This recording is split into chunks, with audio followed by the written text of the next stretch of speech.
Parameter of law के इस channel में मैं आपका मित्र अशोक शर्मा रिटायर्ड जज आपका हार्टली वेलकम करता हूं। कुछ मित्रों और बच्चों के द्वारा मुझसे पूछा गया है कि सर हम सिविल जज के मेंस एग्जामिनेशन की तैयारी कैसे करें।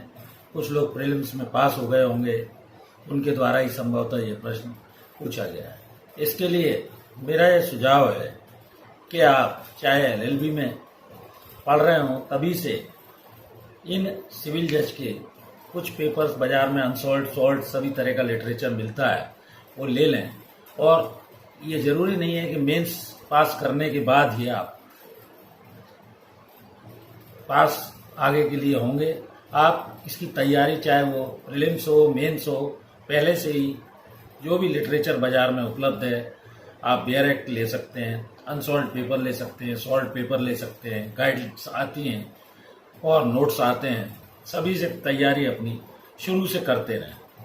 कुछ लोग जो मेंस की तैयारी करना चाहते हैं उनके लिए मेरा ये सुझाव है कि जो प्रीलिम्स में निकल गए हैं वो इस तैयारी के लिए सबसे पहले अपना एक अलग से टाइम सेट करें, बेयर एक्ट देखें, आंसर्स देखें, पिछले क्वेश्चंस पेपर्स जो आए हैं कई 5-10 साल के उनको सॉल्व करें।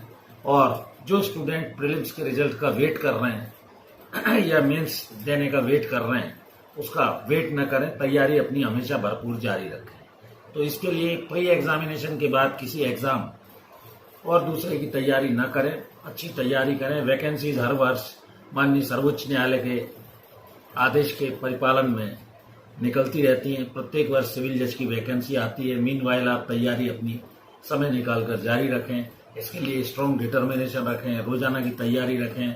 जो भी पेपर्स होते हैं उसका सिलेबस है वो सबसे पहले ले लें, बेयर एक्ट से पढ़ें। उसके अलावा कोई कोचिंग आदि यदि आपने ज्वाइन कर रखा है तो उसको भी अवश्य जाते रहें, तैयारी करते रहें, अपनी प्रॉब्लम्स पूछते रहें। सिलेबस के अनुसार आप अपनी प्लानिंग करें, कितने घंटे आपको रोजाना पढ़ना है, कैसे नंबर लाने, टॉपर्स की तैयारी जैसे रहती है उस तरह करें। मेंटल लेवल आप अपना किसी तरह का उसमें कंफ्यूजन ना पालें, पॉजिटिव एटीट्यूड रखें। और जो भी पेपर्स उसमें मेंस में आपके आएंगे वो आपको डिस्क्रिप्टिव देने हैं, डिस्क्रिप्टिव उनका आंसर देना है। टाइम बाउंड प्रोग्राम रखें आप। जैसे मान लीजिए उदाहरण के तौर पर 150 नंबर का अगर पेपर है तो आप कोशिश कीजिए कि आपके 145-148 नंबर आए। कट ऑफ को कभी नहीं देखें, क्योंकि कट ऑफ सबसे ज्यादा जो पुअर स्टूडेंट हैं लास्ट में जिनका नंबर है वो कट ऑफ देखते हैं। मेंस जितने भी नंबर का है उसके लिए भरपूर तैयारी रखें। एग्जाम्पल के तौर पर एक तो इसमें नेगेटिव मार्किंग नहीं होती है, सभी आंसर्स का जवाब लिखें, टाइम बाउंड प्रोग्राम लिखें, गलत ना लिखें, सारा पेपर सॉल्व करें।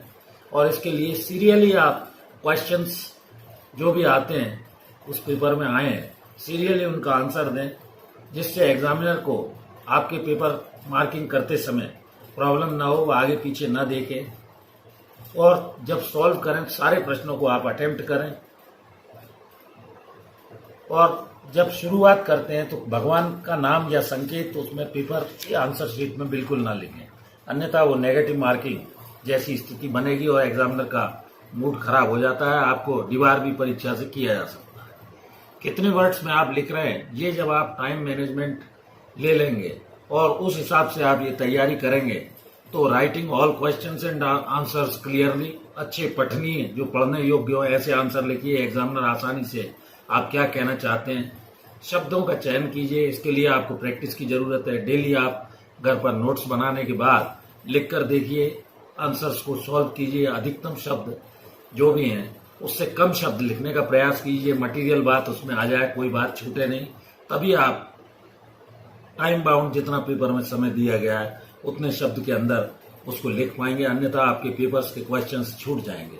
अदर क्वेश्चंस के आंसर भी आपको लिखने हैं। केस लॉ यदि आपको आता है उसका जिस्ट आपको मालूम है निचोड़ तो वो लिखिए, लंबा चौड़ा मत लिखिए। उदाहरण के तौर पर जैसे अनलॉफुल असेंबली के संबंध में पूछा गया तो अनलॉफुल असेंबली 5 और मोर पर्सन्स जब असेंबल होते हैं, can less 5 persons common object they can be convicted, ऐसा अगर पूछा गया है तो इसके लिए उसके ingredient to commit any offence members of unlawful assembly 5 और मोर, तो इसमें आप ये लिख सकते हैं कि हाँ उनको कन्विक्ट किया जा सकता है।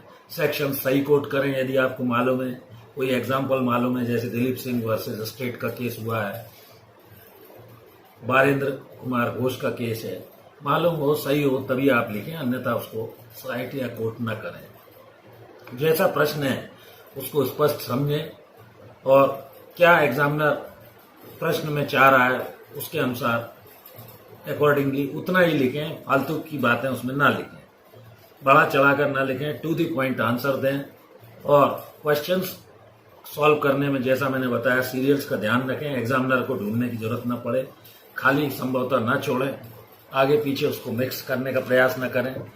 तो इन बातों को आप मेंस एग्जामिनेशन में ध्यान रख के अपनी तैयारी उसी अनुसार अभ्यास घर पर कर लिख कर देखें, रोज उसका नियम बना लें, क्वेश्चंस में क्या पूछ रहा है। अगर कोई कॉन्स्टिट्यूशन का एज फॉर एग्जाम्पल कोई प्रश्न है, डबल जियोपैरिटी के बारे में पूछा है, दोहरा दंड क्या है, आर्टिकल 20 क्लॉज 2 इंडियन कॉन्स्टिट्यूशन का है, केस लॉ यदि आपको मालूम है तो आप उसको लिख सकते हैं, सेक्शंस अंडरलाइन कर सकते हैं, आर्टिकल लिख सकते हैं। एक ही पेन कृपया यूज करें, बार बार पेन न बदलें, मटेरियल बात को लिखें जैसे एग्जामिनर जो चाहते हैं उसका आंसर आसानी से उन्हें मिल जाए। जो एग्जामिनर आपसे एक्सपेक्ट करता है वैसा यदि आप आंसर देंगे तो आप निश्चित तौर पर 100% सिविल जज बन जाएंगे। कंटेंट्स आपके सही हों, किसी भी बात को बढ़ा चढ़ाकर घुमा फिराकर बकवास की तरह न लिखें, बैरेक्स पढ़ते रहें, नोट्स प्रिपेयर करते रहें, लिख कर देखें, याद करें शॉर्ट नोट्स को, स्पेसिफिक इंपॉर्टेंट क्वेश्चंस लास्ट पिछले 5 साल 10 साल के अंदर जो भी आए, कितने कितने क्वेश्चन आए, बार बार उसका रिवीजन करें, कितने नंबर के हैं। इस तरह आप टाइम बाउंड प्रोग्राम में 3 घंटे के अंदर आप डिस्क्रिप्टिव लिख सकते हैं। जजमेंट राइटिंग का जहाँ तक प्रश्न है, जजमेंट राइटिंग में भी आपको अभ्यास की जरूरत है। बाजार में बुक्स आती हैं इस बारे में, मैंने अलग से मेरे इस चैनल पैरामीटर ऑफ लॉ पर कुछ वीडियोस इस बारे में डाले हुए हैं, अपलोड किए हुए हैं। वो सिविल और क्रिमिनल जजमेंट में आप कैसे लिखेंगे, उससे मार्शलिंग का आपको अभ्यास होगा। पिछले क्वेश्चंस पेपर में जो भी क्वेश्चंस आए हैं उन्हें सॉल्व करके देखें, जजमेंट राइटिंग करें। हिंदी इंग्लिश वर्जन का जहाँ तक है तो उसके लिए आप किसी ग्रामर की किताब को देखें, इंग्लिश के अभ्यास को बढ़ाएं, पेपर पढ़ें, रोजाना इंग्लिश न्यूज़ सुनें। छोटी छोटी वोकेबलरी आपकी जब अच्छी होगी तो आप निश्चित तौर पर मेंस एग्जामिनेशन में आप सफल हो जाएंगे। यद्यपि लोअर कोर्ट्स की जो लैंग्वेज है वो स्टेट गवर्नमेंट तय करती है और वो प्रायः हिंदी होती है या रीजनल लैंग्वेज रहती है। जज बनने के बाद आपको आसानी से ट्रेनिंग दी जाएगी, उस ट्रेनिंग में आप और सीखेंगे। तो मेरा कहने का कुल मिलाकर यही अभिप्राय है कि आप मेंस की तैयारी के लिए पिछले पेपर्स ले लीजिए, बेयर एक्ट ले लीजिए, कुछ घंटे पढ़ाई के निश्चित कीजिए। चाहे आप LLB भी कर रहे हो तभी से तैयारी शुरू करें अगर वास्तव में आपको सिविल जज बनना है। हर साल हर स्टेट की जुडिशरी के एग्जाम निकलते हैं, लेकिन आप ये टारगेट फिक्स कर लें कि आपको मध्य प्रदेश, छत्तीसगढ़, बिहार, यूपी कहाँ की परीक्षा में सिविल जज में चयनित होना है। तो आप निश्चित तौर पर उसमें लग जाइए और एक टारगेट फिक्स करके बार बार अपने प्रयास को मत बदलिए। निश्चित तौर पर मैं ऐसी आपको शुभकामना देता हूं और मेरा ये पूर्ण विश्वास है और ये मेरा अनुभव है कि आप इस सिविल जज की परीक्षा में सफल होकर आप अपना नाम भी रोशन करेंगे, अपने माँ बाप का नाम रोशन करेंगे। तो आज से ही आप ये दृढ़ निश्चय और प्रण करके यदि आपको वास्तव में जुडिशरी एग्जाम क्लियर करना है तो उसके लिए तैयारी में जुट जाइए। इस वीडियो में मैं अपने सुझाव अनुभव के आधार पर दे रहा हूँ। यदि आप इन सुझावों का अपने जीवन में उपयोग करेंगे तो निश्चित तौर पर मैं ऐसा मानता हूँ कि आपको सिविल जज एग्जामिनेशन में 100% सफलता के चांसेस हो जाएंगे। कोचिंग वगैरह भी अगर आप ले रहे हैं बहुत अच्छी बात है, वहाँ से भी जुड़े रहिए, चैनल से जुड़े रहिए।